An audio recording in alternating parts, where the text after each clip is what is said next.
Hello, hello, this is Fear Dragon coming at you with another StarCraft 2 netcast. Today we have game number 2 between AcerNerchio and SyDe. If you have not seen game number 1, I highly recommend you go ahead and check that out. That will be in the annotation below, and it'll take you to that video directly so you can see that awesome series, or actually that awesome game. We're still in the series in game number 2, so please check that out if you haven't already. But if you're still around, I'm going to assume you have, or at least you don't care about what happened in game number 1, although I'd really recommend you go click that annotation.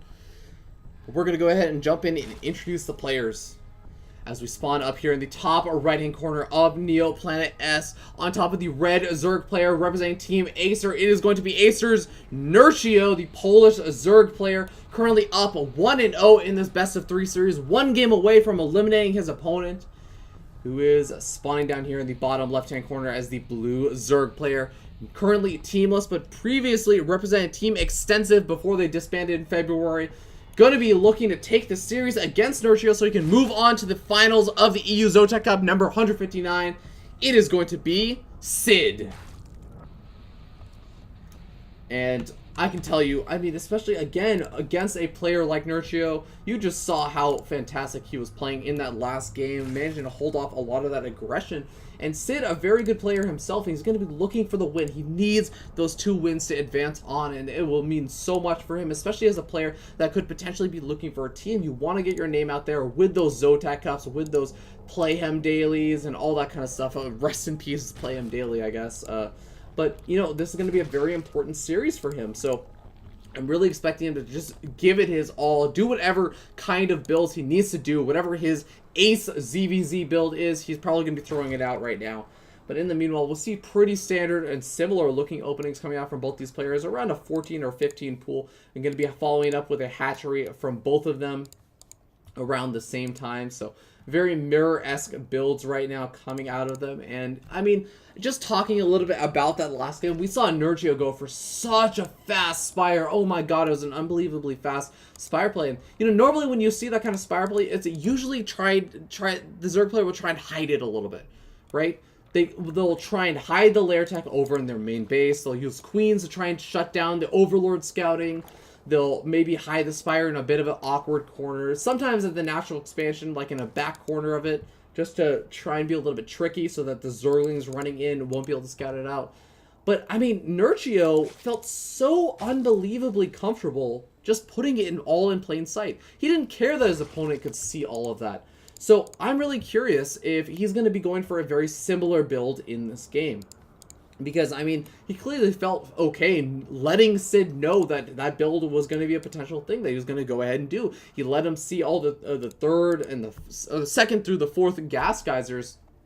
And it was quite effective still. Because I feel like SyDe reacted maybe not the best way that he could. He ended up just trying to take a very fast third expansion and pump out a huge number of Zerglings. It almost ended up working, going for that very large number of Zergling style, trying to keep your opponent's middles at home to defend, but I don't think it worked quite as well. I feel like with the +1 armor upgrade going in, he could have maybe just gone for a +1/+1 timing attack and just really gone all in and try and shut down Nerchio before he could actually even get the Mutalisk out. But, you know, in the meanwhile, for this game anyways, SyDe does get a very good scout off to see, okay, the gas geyser, everything looks pretty normal. He sees a couple of drones mining over the natural expansion as well, so he's going to know no big all-ins coming out from Nerchio, nothing too crazy coming out just quite yet. And also noting that both of these players throwing down those Baneling nests around the same time, still only has 1 gas geyser mining 3 guys on that gas, so probably going to be a fairly defensive Baneling nest coming out of both of them, as Zergling Speed will even be finishing around the same time. So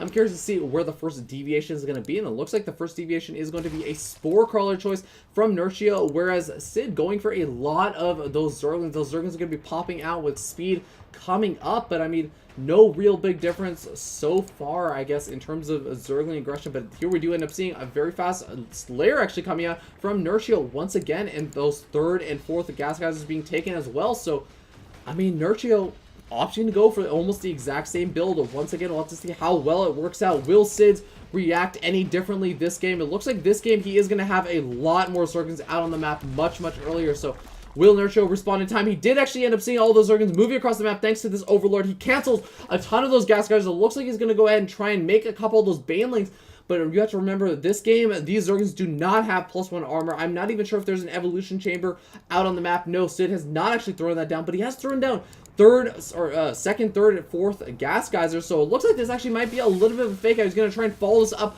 with some very fast Mutalisk play. We'll have to see how well it ends up working out as all those Banelings do get taken out. No real big hits over on the drone line, but the Zerglings are going straight over to the main base, getting some huge hits off on those drones. And no drones have actually really gone down so far.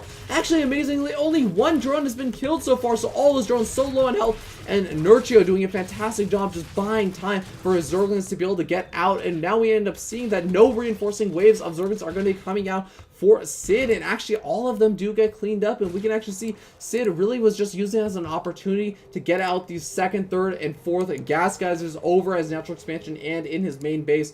So it's going to be questionable whether or not that actually ended up working out. I feel like this is going to really put Sid into a behind position. You can see even his lair is going to be a bit behind, but he'll be ahead in gas count. But can he defend against all of these Zerglings? He does have some 2 Banelings morphed in now.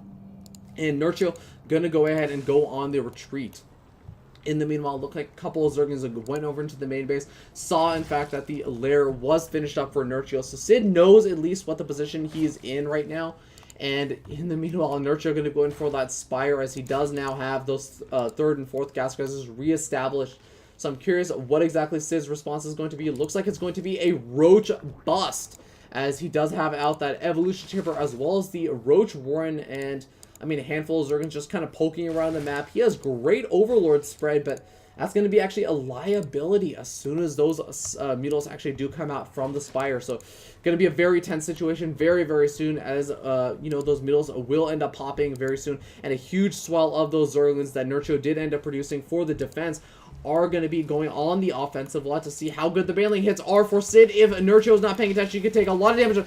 Look at the Baneling count that Nerchio is actually throwing out right now. Is not actually really saving up any of that gas for those Mutals. And now we can end up seeing a ton of those Zerglings just trying to just intercept some of those Banelings, but I'm not sure if it's going to be too effective.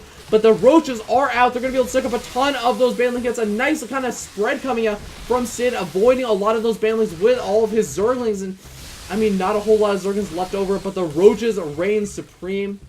Here is going to be the interesting thing, though. Mutals are going to be on the way for Nerchio, and that's going to be a huge deal. Actually, a Nidus Worm out for Sid, and this is going to be so interesting. He's going to use that Nidus Worm, going to retreat back with all the Roaches they used to defend, and just go on the offensive. Will it be taken out? No, it gets taken out! Nerchio spots it immediately, is going to be able to take it out, and now another Nidus Worm going up, but the Mutals are out on the map for Nerchio. He's going to be able to take out this Nidus Worm as well. This is going to be so huge. No cancel on that Nidus Worm. Sid going to be losing so much gas, so many minerals, and unfortunately, I feel like it's going to put him in such an awkward position. And finally, we have a little bit of a break in the action. So let's take a look at what the situation right now. We have right now for Sid, 42 drones to 42 drones. He's losing a couple of drones, it looks like, somewhere. Maybe some scouting drones. I'm not too sure where those drones did end up going down. It looks like actually 49 drones now. But Nerchio does have, again, that Mutals count. That's going to be his big advantage right now. He doesn't actually have that many Zerglings. Actually, he does have 18 Zerglings in comparison to the 1 Zergling of Sid. What exactly is Sid going to be planning? It looks like he does have a Hydralisk Den put down behind all of this crazy shenanigans that have been going on. He still has that Nidus Swarm at home. He can still use that maybe if Nerchio decides to overcommit a little bit too much. Just send a couple of Zerglings over to his opponent's base. We'll end up seeing whether or not that comes into play. In the meanwhile, Spore Crawlers have gone down inside of Sid's base, so that's probably why Nerchio realizes, hey, you know what? My opponent has had so much time to react to these Mutals. Probably not going to be able to get a whole lot of damage done. I mean, you can even see, he doesn't actually see the Spore Crawlers, but he just knows, he expects that Sid is that at that level of play that he's going to have those Spore Crawlers up. So he's just going to go ahead, do some free Overlord hunting, just try and get the guaranteed damage in that he can. And, you know, he has actually hunted pretty much all the Overlords out on the map. Just these 2 Overlords really sitting around outside of the natural expansion. But Hydral is going to be able to easily defend those and kind of back those up. But I guess with this number of Mutals, is actually going to be a little bit difficult even for the Hydrals to actually dart around and deal with this giant Mutals count. Now, we do have some Spore Crawlers again over in the main base. 2 Hydrals do get picked off, and these are the kind of wins that Nerchio needs to be looking for. He needs to be able to just keep his opponent at home, not allow him to actually utilize that Nidus Swarm to its fullest potential while he tries to reestablish his third base. And just the fact that Nerchio is able to deny that third base from Sid for such a long time is going to be so crucial. And you can see the Overlord prepared over there, Overlord prepared over here. You can see as soon as that third expansion does go up, and I mean, we see the Nidus Swarm actually going up, and oh my god, Nerchio, how smart are you? You can actually see that those Nidus Swarm did end up going up. Already had 2 Zerglings prepared and just ready and waiting for that Nidus Swarm to actually go up, and now he's going to be able to get all of his units in place to actually defend. But does he actually have enough? I mean, Mutila's really not what you want for these direct engagements, especially against this massive number of 20 Hydralisks out on the map right now. These Roaches also going to be coming in over to the third base. The third base definitely going to be going down. No way that Nerchio can actually defend that, but a nice Zergling run by coming in over to the natural expansion of Sid. What does Nerchio actually have to defend? He does still have that Nidus Swarm. He's actually trying to retreat back to the Nidus Swarm. The Nidus Swarm was taken out by the Mutals. The Mutals managed to take out the Nidus Swarm. That's going to put Sid in such an awkward position. He is not able to deal with all of these Zerglings over the natural expansion. Those drone count actually got completely ravaged, as we can see over here. 23 drones to 43 drones, and Nerchio going to be sitting in such a comfortable position. Sid has to actually retreat all the way back home with all of his Roaches and his Hydros. Wanted to use that Nidus Swarm, but unable to with the nice snipe from the Mutals. So Nerchio going to be taking a huge advantage into this game. You have to remember, Sid unable to actually take that third expansion, or really just has not decided to. And now we're going to see another third, or I guess like a 5th Nidus Swarm going up for Sid. We'll have to see how much it can actually do, as finally we end up seeing Sid load up into that Nidus Swarm once again. But Nerchio, he was on the lookout for it. As soon as he heard that horrific scream from the Nidus Swarm, he's going to be trying to take out that Nidus Swarm.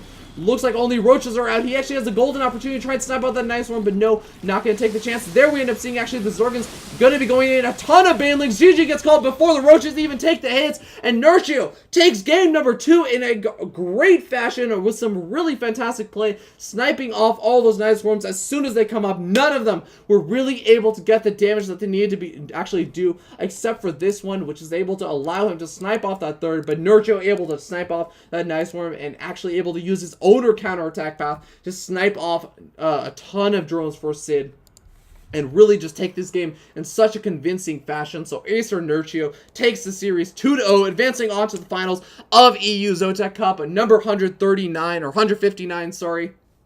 So he's going to be playing off against whoever advances from the other side of the bracket, and we'll actually go ahead and cover those games tomorrow. So thank you guys so much for tuning in. Hopefully you guys enjoyed my commentary in any capacity whatsoever. As wow, just absolutely insane games. Hardly any breaks from that series, but I really hope you guys enjoyed it. I definitely enjoyed that. It was a nice break from just the pure Mutals versus Mutals style. I have to give credit where credit is due. Sid had some really fantastic play, considering he really just opted away from those Mutals, getting up the Spore Callers, going for giant Zergling run-bys, going for Roach busts, going for Hydralisk play instead with Nidus Swarms.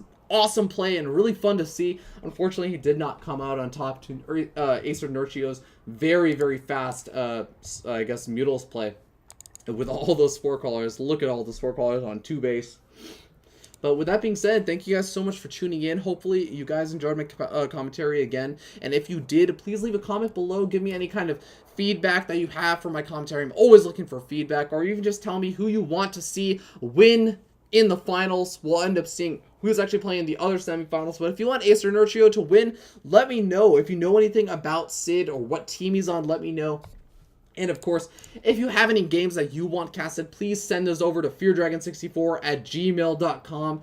Pretty simple, pretty much the same as my YouTube name, but with gmail.com, at gmail.com attached at the end. And of course, if you have any other commentary inquiries, such as any kind of show matches that you want casted and such, or any leagues that you want casted, please let me know over at that email, and I'll give you guys a very quick response. I check it fairly often.